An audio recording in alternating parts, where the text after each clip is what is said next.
Halo guys, Seo Ahmad datang di dunia film, tempatnya film-film keren. Kali ini saya akan menyuguhkan film yang bercerita tentang sebuah panti asuhan. Di mana film ini diambil dari kisah nyata, banyak sekali nilai-nilai kehidupan yang terkandung dalam film ini, seperti kekeluargaan, emosi, egois, saling mengasihi dan masih banyak lagi. Langsung saja inilah filmnya yang berjudul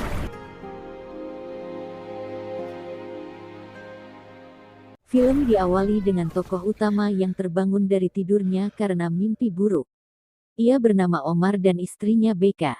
Terdapat anak asuh yang menghampirinya, mengabarkan bahwa Tweety tidak terdapat di kasurnya. Omar bergegas mencari, tidak lama Omar menemukan Tweety yang terbaring di tepian. Akhirnya Omar membawa Tweety ke rumah dengan selamat meskipun mereka harus melewati kejamnya. Inilah Casa Hogar, tempat bagi anak-anak yang tidak memiliki rumah. Pagi itu saat di mobil, Omar mendapatkan telepon dari bank. Ia memiliki hutang sebesar $117.000.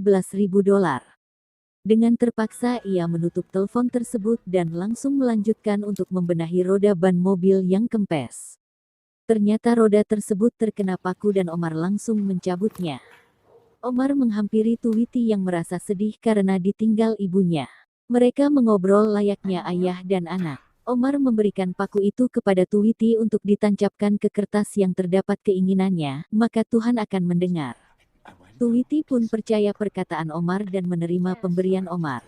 Saat Omar dan Tweety hendak pergi, mereka dihampiri polisi bernama Berto. Ia membawa anak bernama Moko. Moko mencuri arloji dari seorang nelayan dan disimpan di mulutnya. Dengan bujukan Omar, Moco memberikan arloji kepada Omar. Mereka bertiga kemudian mengendarai mobil ke dermaga untuk mengembalikan arloji tersebut. Saat di dermaga tepatnya di kapal, terdapat dua orang yang berunding tentang penangkapan ikan marlin.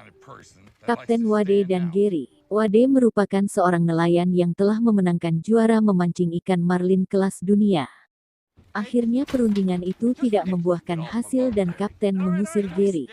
Tidak lama kemudian Omar datang dan mengembalikan arloji tersebut. Namun Moko tidak hanya mencuri, ia juga mengencingi kopi kapten. Omar tetap berusaha meminta maaf kepada kapten. Namun akhirnya mereka diusir juga. Moko menghilang, dan Omar dan Tweety langsung pulang ke rumah, karena malam ini akan ada badai Odil, dan mereka harus melakukan persiapan. Sesampainya di rumah Omar memberitahu anak-anak untuk menutup pintu dengan pasir donasi. Kemudian mereka semua berkumpul di suatu ruangan dengan penerang lilin. Mereka kemudian beristirahat, tidak diduga Omar mimpi buruk kembali. Dan tanpa disadari mereka tidur di kasur di atas air. Kemudian Omar dan beberapa anak seperti Tweety, Gecho, Wiki, dan Nathan. Mereka meminjam pompa air ke Wayne. Ternyata tempat Wayne merupakan penyelenggara kompetisi memancing Blue Marlin Internasional, yaitu bis-bis Black and Blue. Omar langsung meminjam pompa dan menceritakan tentang hutangnya. Tiba-tiba Kapten Wade datang dan mendaftar ke kompetisi itu. Karena kekurangan anggota, maka Wayne menambahkan Casa Hogar. Otomatis Wade setuju dan membuat perjanjian hasil 80% Wade dan 20% Casa Hogar. Secara kebetulan Tui meminta Omar untuk memaku gambarnya di pintu. Dan mengejutkannya gambarnya adalah bis-bis Black and Blue. Beka menyuruh Omar untuk mengikuti kompetisi. Kemudian mereka berangkat ke dermaga. Sebelum ke tempat kapal Wade, Omar menyempatkan untuk mengajak Moco namun sepertinya ia tidak mau. Kemudian Omar dan anak menuju ke kapal kapten. Tak lama kemudian Moco menyusul, tetapi kapten masih marah. Namun berkat Omar, Moco diperbolehkan mengikuti. Hari pertama kompetisi pun dimulai. Semua kapal langsung pergi ke laut meninggalkan dermaga. Kompetisi ini akan berlangsung selama 3 hari. Tak berapa lama setelah meninggalkan dermaga kapal Kapten mogok. Ia menyuruh Chato untuk memeriksa mesinnya. Akhirnya setelah selesai mereka menuju ke titik pemancingan Blue Marlin. Sesampainya di titik pemancingan, Moco dan Gecho terlibat konflik. Ketika Kapten hendak menyiapkan umpan, Moco menyentuh umpan dan itu membuat marah Kapten. Kapten meminta mereka semua untuk diam dan tidak menyentuh apa-apa. Kemudian Omar menemui Kapten, memintanya agar memberikan beberapa kata untuk menyemangati anak-anak. Tak hanya itu, Kapten juga memberikan tugas seperti yang memegang joran adalah Mocho. Setelah itu mereka bercerita tentang luka-luka yang ada di badannya dan Kapten sedikit tersentuh hatinya. Tidak lama kemudian benang joran berdesis, tanda umpan disambar. Semua orang pun gembira, Cato mengabari melewati radio kalau umoan mereka tersambar. Akan tetapi saat ditarik, hanya sebuah rumput laut dan beberapa benda. Setelah itu mereka kembali karena hari mulai petang. Di dermaga sudah ada yang mendapatkan ikan, mereka tampak kecewa dan langsung pulang. Sesampainya di rumah ia menemukan temannya yang bernama Hector. Ia memberikan baju untuk dikenakan saat memancing. Saat mereka berdua, Hector menawarkan bantuan untuk melunasi hutangnya.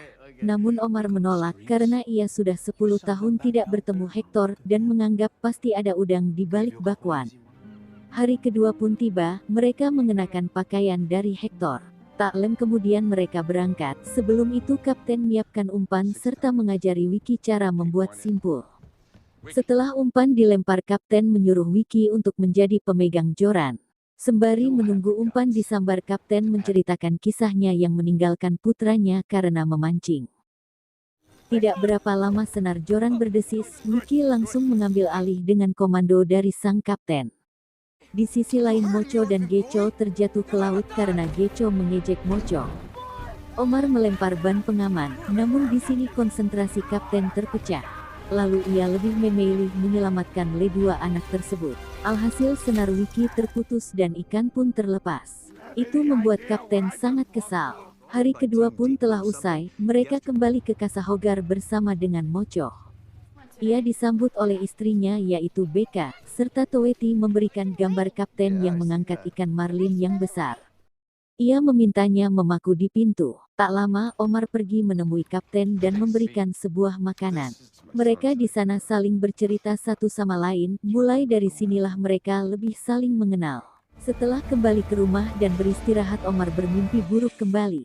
Seketika ia bangun, dan di depan sudah ada Kapten yang membawa ikan marlin. Ia mau melakukan hal curang, namun semua hal itu dilihat oleh Mocho.